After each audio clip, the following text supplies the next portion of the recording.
Bienvenue dans les grands projets de l'histoire. Dans ce podcast, nous comparons les défis des développements de projets, informatiques ou non, aux grands projets historiques, comme la reconstruction de la cathédrale Notre-Dame de Paris, la construction de Venise ou des pyramides. Je suis Benjamin Gros, président de Digi, une entreprise composée d'experts qui accompagnent les projets informatiques les plus ambitieux. Ensemble, explorons comment l'ingéniosité et la persévérance d'hier peuvent inspirer vos solutions d'aujourd'hui. Rejoignez-nous pour découvrir comment l'histoire éclaire le développement moderne.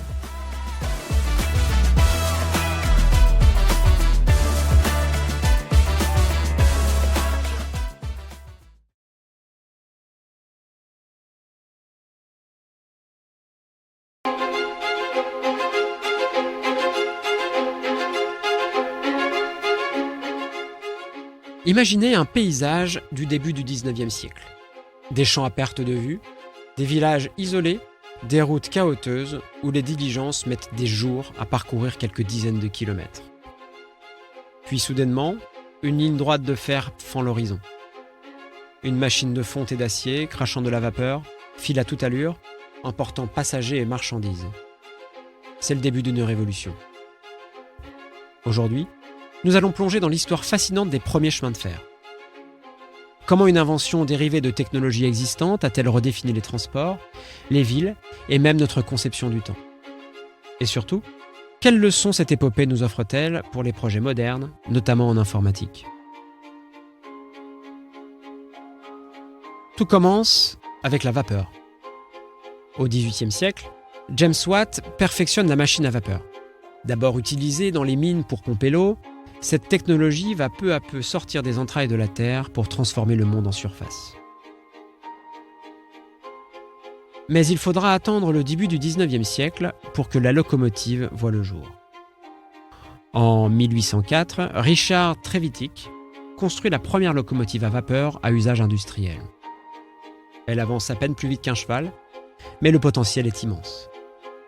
En 1825, la ligne de Stockton à Darlington est inaugurée en Angleterre.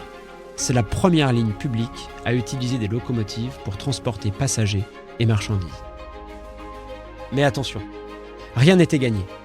Les premiers chemins de fer sont des projets hasardeux, coûteux et souvent raillés par les contemporains.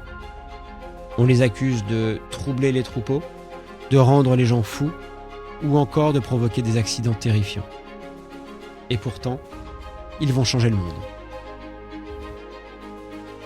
Derrière ces exploits techniques se cachent des leçons intemporelles de gestion de projet. Premièrement, identifier les défis clés. Les inventeurs de locomotives n'ont pas créé la vapeur. Ils ont pris une technologie existante, pensée pour d'autres usages, et l'ont adaptée à une vision nouvelle, le transport massif. Le défi n'était pas seulement technique, mais logistique, économique et humain. Comment construire des rails solides sur des sols instables? Comment ravitailler les locomotives en eau et en charbon sur de longues distances? Comment convaincre le public d'emprunter ces monstres de fer? Ce genre de défi se retrouve aujourd'hui dans les projets informatiques. L'intelligence artificielle, par exemple, existe depuis des décennies. Mais c'est la réutilisation créative de ces principes dans de nouveaux contextes, médecine, finance, éducation, qui la rend révolutionnaire. Deuxième étape, développer des solutions innovantes. Prenons l'exemple de George Stephenson, père de la célèbre locomotive Rocket. Il ne s'est pas contenté de copier les modèles existants. Il a repensé l'alimentation en vapeur, la répartition du poids et la forme des roues pour optimiser la vitesse et la stabilité. Dans l'univers informatique, c'est la même démarche. Vous avez une base de données lente, vous n'allez pas juste changer de serveur, vous allez réécrire des requêtes, compresser les données, revoir la structure même du code. L'innovation n'est pas un éclair de génie, c'est un processus d'ajustement et d'expérimentation. Et parfois, l'innovation naît du besoin de contourner une limite. Les premiers rails en fonte se cassaient sous le poids. La solution? L'acier, plus flexible, plus résistant. Le besoin pousse à la créativité. Troisième pilier, assurer une gestion efficace des ressources.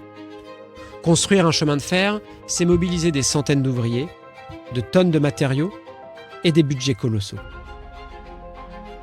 Il faut planifier, coordonner, anticiper et surtout savoir quand réutiliser l'existant. Les premiers entrepreneurs ferroviaires réutilisent d'anciennes voies minières, recyclent les matériaux, adaptent les dépôts et les hangars. Ce pragmatisme, on le retrouve dans les projets IT. Réutiliser une API, adapter un module open source plutôt que de tout redévelopper.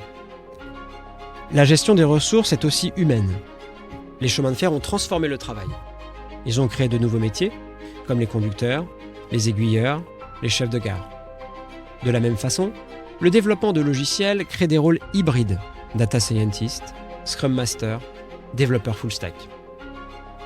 Enfin, évaluer et ajuster les stratégies en cours de projet. Beaucoup de lignes ferroviaires ont échoué, mauvais tracé, financement mal anticipé, technologie obsolète. Mais les pionniers apprennent vite. Ils adaptent les courbes, renforcent les ponts, modifient les horaires. En informatique, c'est la même chose. Vous lancez une appli, elle rame, vous réduisez les appels serveurs.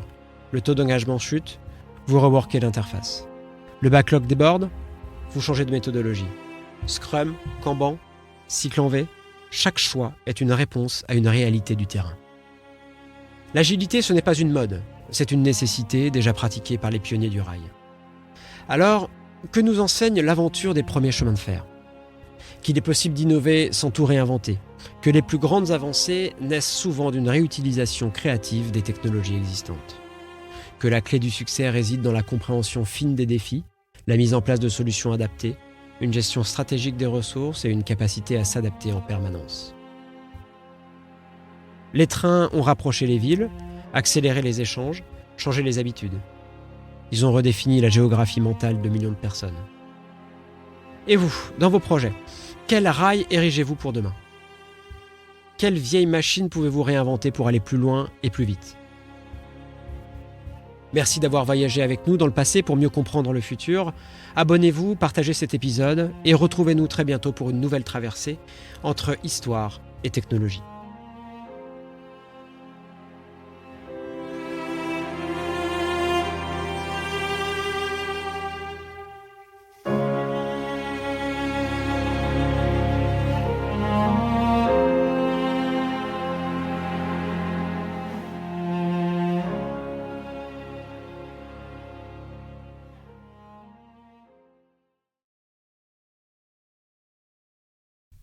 Pour plus d'informations sur les activités de Digi, rendez-vous sur www.digi.fr.